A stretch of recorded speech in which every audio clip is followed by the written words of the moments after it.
जय हिंद एवरीवन, स्वागत है आपका वीनेशन 111 के एक नए एपिसोड में, जहां आपके लिए लेकर के आते हैं इंडियन डिफेंस की प्रमुख अपडेट्स को। सबसे पहले तो चैनल को सब्सक्राइब करना मत भूलिएगा।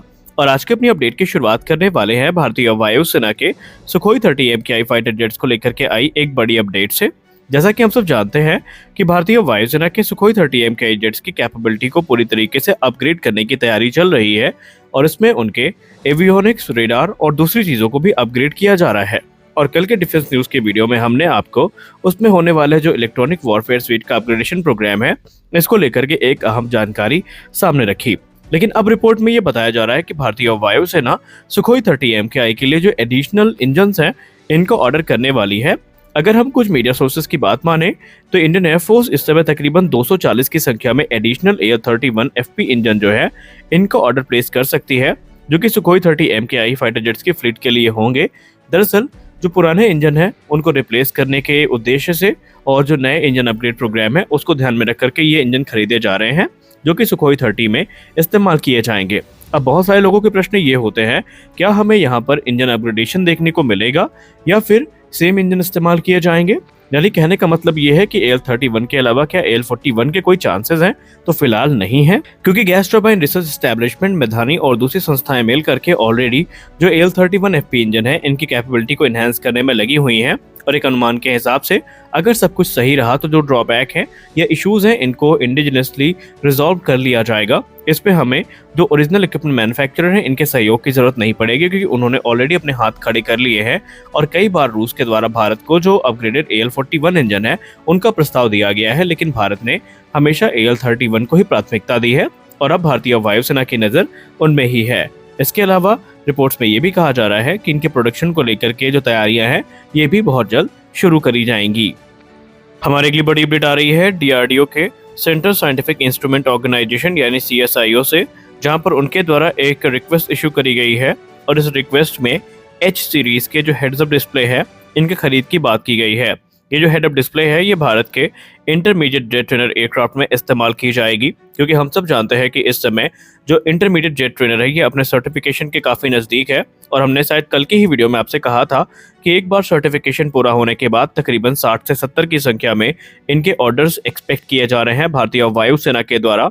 हेड अप डिस्प्ले की बात करें तो ये एक ट्रांसपेरेंट डिस्प्ले सिस्टम होता है, जो कि एयरक्राफ्ट के कॉकपिट में ही इंटीग्रेट किया जाता है। और ये बहुत सारे क्रिटिकल फ्लाइट इंफॉर्मेशन को प्रोजेक्ट करता है, जिसमें air speed, altitude, angle of attack, navigation data और इसके अलावा जो वेपन एमिंग इंफॉर्मेशन है, उसको भी ये सीधा पायलट की लाइन ऑफ साइट पे प्रोजेक्ट करता है, जिसकी वजह से जो पायलट की सिचुएशन अवेयरनेस है वो मेंटेन रहती है। और उसे अलग अलग इंफॉर्मेशन के लिए जो कह सकते हैं इंस्ट्रूमेंट क्लस्टर है, उनके तरफ देखना नहीं पड़ता, या यूँ कह लें जो अलग अलग ट्रेडिशनल इंस्ट्रूमेंट पैनल्स हैं, उनके तरफ देखना नहीं पड़ता। और ऐसे में उनके लिए कार्य काफ़ी ज़्यादा आसान हो जाता है।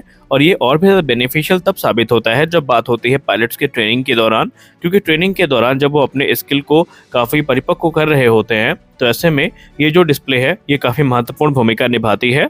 एच सीरीज की जो हेड अप डिस्प्ले है, इसे CSIO के द्वारा डेवलप किया गया है, और ये 25 डिग्री का एक wild field of view offer करती है, जिसकी वजह से कार्य काफ़ी ज़्यादा आसान हो जाता है और पायलट को सभी आवश्यक जानकारी ये उपलब्ध करवाते हैं। तो इसके इंटीग्रेशन को लेकर के बातचीत चल रही है। माना जा रहा है कि इनके इंटीग्रेशन के बाद जो इंडिया का इंटरमीडिएट जेट ट्रेनर है, इसकी कैपेबिलिटीज़ काफ़ी इन्हांस होगी। अगर हम की फीचर्स की बात करें तो ये एक वाइड फील्ड ऑफ व्यू को ऑफर करेगा। इसमें हमें ट्रांसपेरेंट डिस्प्ले देखने को मिलेगी, जिसमें सारी इन्फॉर्मेशन हमें देखने को मिल जाएगी। ये एडवांस प्रोजेक्शन टेक्नोलॉजी के साथ में आएगा, और भी काफ़ी इंपॉर्टेंट फीचर्स हैं जो इसमें देखने को मिल जाएंगे। हमारे लिए बड़ी अपडेट तेजस मार्क 2 प्रोग्राम को लेकर के आ रही है। तेजस मार्क 2 प्रोग्राम, जिसका इंतजार भारतीय वायुसेना काफ़ी लंबे समय से कर रही है, और शायद हमें 2025 के अंत तक या 2026 की शुरुआत में इसका रोल आउट होता दिखाई पड़ जाए। लेकिन एक डिबेट फिर से ट्रिगर हो चुकी है, और वो है तेजस मार्क 2 के ट्विन सीट वेरिएंट को लेकर के। आपको याद होगा पहले भी ये रिपोर्ट सामने आई थी, जहां पर कहा गया था कि इंडियन एयरफोर्स के लिए जो तेजस मार्क 2 का ट्विन सीटर वेरिएंट है, ये भी तैयार किया जाएगा, जो कि पायलट ट्रेनिंग के काम में आएगा। लेकिन बाद में इंडियन एयरफोर्स की तरफ से ये कहा गया कि अभी ऐसा कोई भी प्लान नहीं है।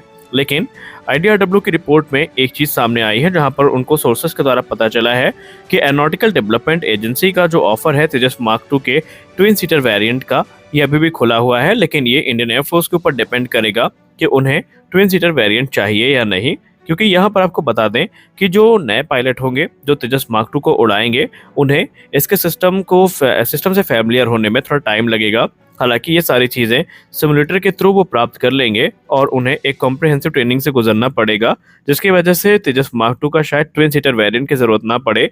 लेकिन यहाँ पर जो ट्विन सीटर वेरिएंट को लेकर के बातचीत चल रही है वो किन्हीं और कारणों से चल रही है।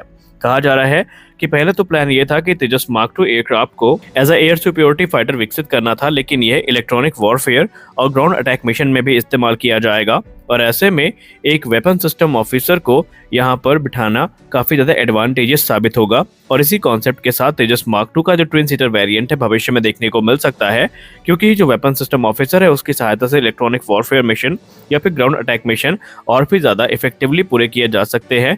और इस मामले के जानकार लोग ये कहते हैं कि तेजस मार्क 2 का अगर ट्विन सीटर वेरिएंट बनता भी है तो वो ट्रेनिंग पर्पस को ध्यान में रख करके नहीं बनाया जाएगा, बल्कि एक स्पेसिफिक ऑपरेशनल नीड को पूरा करने के लिए बनाया जाएगा, जहां पर हमें 2% क्रू की जरूरत पड़ती है। तो देखते हैं आने वाले भविष्य में भारतीय वायुसेना का क्या इंटरेस्ट होता है। फिलहाल तो उनका इंटरेस्ट यही है कि इस एयरक्राफ्ट को रोल आउट करके अतिशीघ्र पहली उड़ान को आयोजित किया जाए और इसको एक तय किए गए समय सीमा के अंतर्गत भारतीय वायुसेना में कमीशन किया जाए। अगर आपने दोपहर की न्यूज देख रखी है तो आप इस वीडियो को स्किप कर सकते हैं, क्योंकि इसमें अब हम बात करने वाले हैं बोइंग के ऑफर के बारे में, जो कि F-15EX को लेकर के बोइंग के द्वारा सामने रखा गया है। दोस्तों, हम सब जानते हैं कि MRFA प्रोग्राम के अंतर्गत F-15EX एक प्रबल दावेदार है और अब ये भी जानते हैं कि अपने ऑफर को प्रबल बनाने के लिए बोइंग कुछ भी करने के लिए इस समय तैयार है। पहले बोइंग के द्वारा ये कहा गया कि जो F-15EX है इसमें इंडिया की नीड के हिसाब से जो मॉडिफिकेशन है वो बोइंग के द्वारा की जा सकती है, जिसमें इंडियन मेड सिस्टम्स को इंटीग्रेट करना, TOT को ऑफर करना और भी दूसरी चीजें शामिल थी। और एक चीज जिसमें संदेह काफी ज्यादा बना हुआ था और वो ये था कि जो बोइंग का F-15EX है क्या उसमें हमें भारतीय हथियार देखने को मिल सकते हैं, क्योंकि आमतौर पर अमेरिका वो देश है जो किसी फॉरेन कंट्री को अलाउ नहीं करता कि वो अपने इंडिजिनस वेपन्स को उनके प्लेटफॉर्म में इंटीग्रेट करे और उनको यूज करे। लेकिन यहाँ पर इस बार अमेरिका के सुर बदले बदले नजर आ रहे हैं और MRFA प्रोग्राम के अंतर्गत जो F-15EX है और F-18 सुपर हॉर्नेट है, दोनों में इंडियन मेड वेपन सिस्टम खासकर भारत के द्वारा बनाई गई जो बियॉन्ड विजुअल रेंज की एयर टू एयर मिसाइल हैं, उनके इंटीग्रेशन के लिए इस समय अमेरिका तैयार दिख रहा है और रिपोर्ट्स में कहा जा रहा है कि उन्हें इससे कोई आपत्ति नहीं है। साथ ही साथ अमेरिका का ये भी दावा है, या यूं कह ले बोइंग का ये दावा है कि इस पूरे कंपटीशन में जो F-15EX है वो राफेल F4 स्टैंडर्ड और यूरोफाइटर टाइफून की तुलना में भी सस्ता है, क्योंकि इसकी जो फ्लाईवे कॉस्ट आने वाली है ये तकरीबन 90 मिलियन पर यूनिट की आने वाली है, यानी $90 मिलियन पर यूनिट में ये एयरक्राफ्ट भारतीय वायुसेना को दिया जा सकता है, जो कि टाइफून और F4 स्टैंडर्ड राफेल दोनों की तुलना में सस्ता है। इसकी जो per hour flyway operational cost आएगी वो भी तकरीबन $29,000 आएगी और ये कॉस्ट इफेक्टिव इसको काफी ज्यादा बना देंगे। लेकिन अभी भी भारतीय वायुसेना की तरफ से या इंडिया की तरफ से इस पे कोई टिप्पणी नहीं करी गई है और इस समय भारत यही चाहता है कि जो एग्जिस्टिंग फ्लीट है उसको ही मजबूत किया जाए। तो आज के इस वीडियो में बस इतना ही। मिलते हैं अपने अगले वीडियो में कुछ और इंटरेस्टिंग अपडेट्स के साथ।